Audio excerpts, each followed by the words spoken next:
끝으로 Q&A를 진행하겠습니다. 발표를 들으시면서 궁금한 점이 있으시거나 이야기를 더 나누고 싶으셨던 부분이 있다면 자유롭게 피존홀에 접속하셔서 질문해 주시기 바랍니다. Q&A는 저희가 참가자 신청 시 받았던 사전 질문부터 일부 답변 드리고 나머지는 피존홀을 통해 들어온 질문 중 보트가 많은 순서대로 답변을 드리도록 하겠습니다. 사전 질문 중에서 이제 2개를 저희가 선정을 했고요. 이제 이 2개에 대해서 하나씩 답변을 들어보도록 하겠습니다. 첫 번째 사전 질문입니다. 모 생명보험사에서 주신 질문인데요. 제2금융권의 경우 부동산 PF 부실에 대해서 감내 가능한 수준인지라는 질문을 주셨습니다. 지난해와 올해 상반기까지 금융시장의 큰 관심사 중에 하나였죠. 이 질문에 대해서는 윤재성 수석연구원께 답변 부탁드리겠습니다. 24년 6월 말 기준 증권저축은행 여신전문 건의 부동산 PF 충당금 및 준비금 규모를 보시는 바와 같이 이제 7.8조 원입니다. 이는 유익 및 부실 우려 분류 사업장 규모 10.1조 원의 한 77% 정도 수준인데요. 여기에 더해서 23년도 이 3개의 여건의 합산 기준 순이익이 5.8조 원, 그리고 유상증자가 당시 연간 1.7조 원이 이루어진 점과 같이 이제 수익 창출력이나 자본 확충 규모를 고려했을 때 이번 평가 기준 강화는 저희는 감내 가능한 수준으로 판단을 하고 있습니다. 다만 발표에서도 누차 말씀드렸다시피 브릿지론이라던가 중우순위와 같은 고위험 PF 사업장을 중심으로는 개별 회사가 충당금 적립률을 상회하는 손실을 입을 가능성은 존재하기 때문에 이 부분에 대해서는 계속적으로 살펴볼 예정입니다. 네, 답변 감사합니다. 다음은 2번째 사전 질문입니다. 블룸버그 통신에서 주신 질문인데요. 금융그룹, 증권 캐피탈 신탁사의 이슈가 발생할 경우 그룹의 지원 가능성, 모회사 및 그룹에 미치는 영향에 대해서 질문을 주셨습니다. 여기에 대해서는 김성진 수석연구원님께 답변을 부탁드리겠습니다.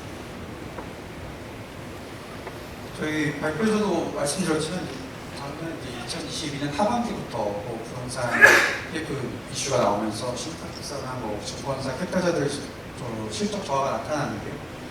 이게 개별 회사들의 신용도가 하락이 되게 되면은 결국 이제 금융그룹에서 차지하는 그 사업의 어떤 중요성이라던가 어떤 재무적인 비중이라던가 이런 것을 통해서 해당 금융그룹의 신용도에 영향을 미칠 수도 있습니다. 그러다 보니까 이게 보시는 것처럼 이런 상황을 좀 대응하려고 여러 금융그룹에서 유상증자 등의 지원이 이루어졌습니다. 저희 표에서 보시는 거가 이제 2023년하고 24년 상반기에 유상증자가 이루어진 저희가 평가하고 있는 회사들 중에 유상증자가 이루어지는 회사들을 정리한 건데요. 보시면은 이제 결국은 저희가 이런 유상증자가 이루어지게 되면은 우선 보는 게 이 실질적으로 지원을 해주는 것이냐, 이 자금이 그냥 잠시 유상증자로 들어왔다가 다시 바로 빠져나가거나 이런 어떤 스킴에 의해서 이루어진 것인지도 중요하고, 그리고 그 규모가 지금 회사가 가지고 있는 위험도나 이런 걸 고려했을 때 충분한 수준이냐 이런 걸 저희는 이제 보면서 신용도에 미치는 영향을 판단을 하고요. 또 하나는 이제 또 반면에 지원을 해주는 주체, 그러니까 모회사가 될 수도 있고 어떤 관계사가 될 수도 있는데 그 주체와 그리고 금융그룹 전체적으로 봤을 때 이 지원 부담이 전체 금융그룹에 이제 미치는 영향이 어느 정도냐, 이게 사실 각 금융그룹별로 워낙 사이즈도 다르고 지원 규모도 다르기 때문에 저희가 이걸 일괄적으로 말씀을 드리기는 어렵습니다. 근데 저희는 이제 그래서 각각의 어떤 지원이 이루어지게 됐을 때 그 규모와 그리고 그 금융그룹이 가지고 있는 지원 능력 그런 것들을 이제 파악을 해서 저희가 이제 만약에 이 지원이 금융그룹의 신용도에 어떤 영향을 줄 수 있는지 이런 것도 같이 파악을 해서 저희 같은 경우는 이제 마켓 코멘트로 해당 유상증자에 대해서 저희가 신용도에 해당 회사뿐만 아니라 그 지원을 해주는 주체에 대해서도 신용도에 어떤 영향을 미치는지 좀 정리를 해서 그때그때 발표를 해서 말씀을 드리고 있는 상황입니다. 네, 답변 감사합니다.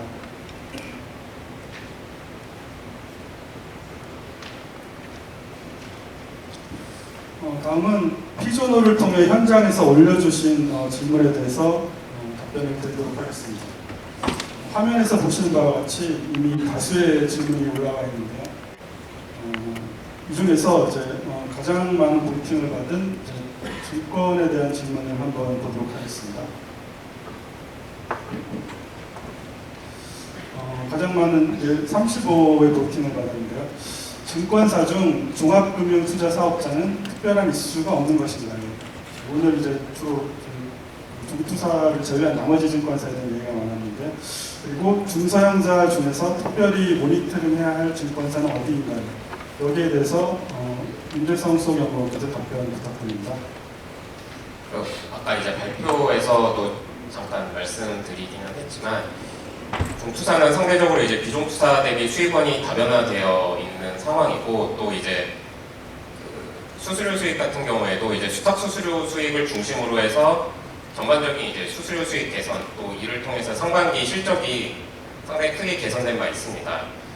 그리고 이제 가장 최근에 이슈인 그런 부동산 PF와 관련된 부분에 있어서도 기존의 이제 비종투사 같은 경우에는 실적 저하의 주요 요인이 이제 부동산 금융 부문 이쪽이었는데, 종투사 같은 경우에는 대부분 수도권 우량 사업장의 이제 본 PF 중심으로 이제 주로 이루어져 있다 보니까 오히려 이제 최근에는 그 PF 환경이 또 다소 회복 조짐을 또 보이고 있습니다.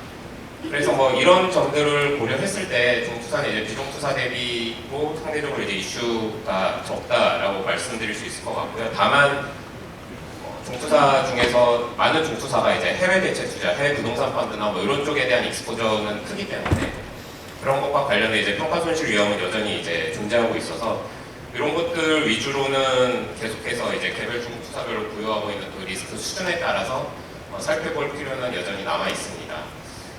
중소형사 중에서는 저희가 지금 현재 부정적 등급 전망을 보유하고 있는 중소형사가 다올투자증권이 있고요.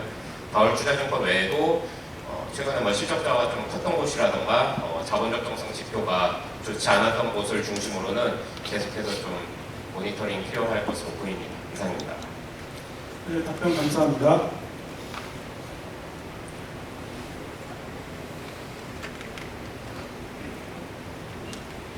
그 다음에 이제 가장 두 번째로 많았던 이제 보팅이 나왔던 것이 이제 부동산 신탁사에 대한 질문인데요. 보도록 하겠습니다. 향후 개별 부동산 신탁사에 대한 구체적인 신용평가 계획은 어떻게 되시나요? 여기에 대해서는 윤기현 선임연구원 답변 부탁드리겠습니다. 개별 부동산 신탁의 신용평가 계획할 때는 최근의 실적 저하가 구조적인지 아니면 좀 일시적인지에 대한 평가가 우선 되어야 됩니다. 최근에 실적 저하가 좀 구조적이라고 한다면 신용 등급 하향 압력이 존재할 것이고, 일시적이라고 하더라도 현재 재무 안정성이 크게 좀 저하되어 있다면 신용 등급에는 하향 압력이 존재합니다. 신용 등급 하향 압력이 존재함에도 불구하고 개별 부동산 신탁사의 자본위력, 예를 들어서 대주주의 유상증자가 존재하고 이게 최근에 재무 안정성 격하 수준을 좀 완화할 수 있다면 이런 것을 감안하여 신용평가를 진행할 예정입니다. 예를 들어서 최근에 저희가 2024년 정기평가 중에 계열로부터의 지원이 존재함에도 불구하고 단기 순손실에 따른 재무 안정성 저하를 충분히 완화하지 못했다고 생각해서 KB 부동산 신탁의 신용등급을 하향 조정한 바 있는데요. 이와 같은 관점으로 최근에 단기 순손실을 기록하고 있고 재무 안정성이 크게 저하된 업체를 기준으로 자본위력을 좀 종합적으로 고려해서 개별 부동산 신탁사의 신용평가를 진행할 계획입니다. 이상입니다. 네, 답변 감사합니다. 그 다음으로 이제 부팅을 많이 받은 질문이 이제 캐피탈에 대한 질문입니다. 질문은 이제 향후 PF 평가 기준 강화로 인해 캐피탈 업권의 유의, 부실 우려 비중이 어느 정도로 확대될 것으로 판단하시는지요. 이로 인한 건전성 부담 확대가 레버랜드 사태와 같은 시스템 리스크로 확대될 가능성은 어느 수준으로 보시나요? 라는 질문입니다. 김성준 수석연구원께서 답변해 주시겠습니다. 네, 우선 이번에 1차로 그 사업성 평가를 한 그 대상 자체가 아까 발표도 잠깐 말씀드렸지만 그 연체나 만기 연장이나 만기 연장 3회 이상이나 이제 유예를 해준 이런 사업장들을 대상으로 했습니다. 그러면서 뭐 금감원에서도 발표했지만 대부분 현재 문제를 겪고 있는 사업장은 일단 1차 사업성 평가 대상에 다 포함이 됐다고 생각을 하고요. 그리고 물론 이제 향후에도 이제 뭐 사업성이라는 게 나빠진 사업장이 또 추가로 나올 수도 있고, 그리고 이제 특히나 이제 연체나 이런 경우는 추가로 생길 가능성은 충분히 있습니다. 그래도 이제 현재 보유하고 있는 사업장들 중에서 강화된 평가 기준이 향후에는 이제 전체 사업장을 대상으로 다 이제 평가할 텐데, 거기서 이제 유의나 부실 우려로 생기는 비중은 지금이랑 비교해서 그렇게 크게 확대될 것으로 보이진 않습니다.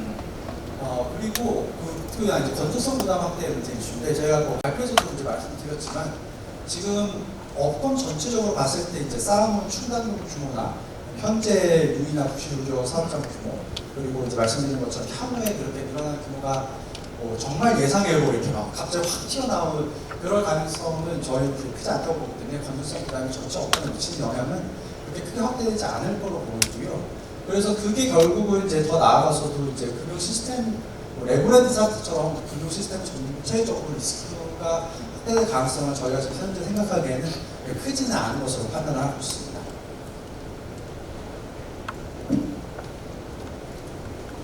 네, 답변 감사합니다. 시간 관계상 이상으로 1부 Q&A 세션을 마치겠습니다. 미처 답변되지 못한 질문은 향후에 감사 홈페이지에 마켓 코멘트를 통해서 답변을 드리도록 하겠습니다.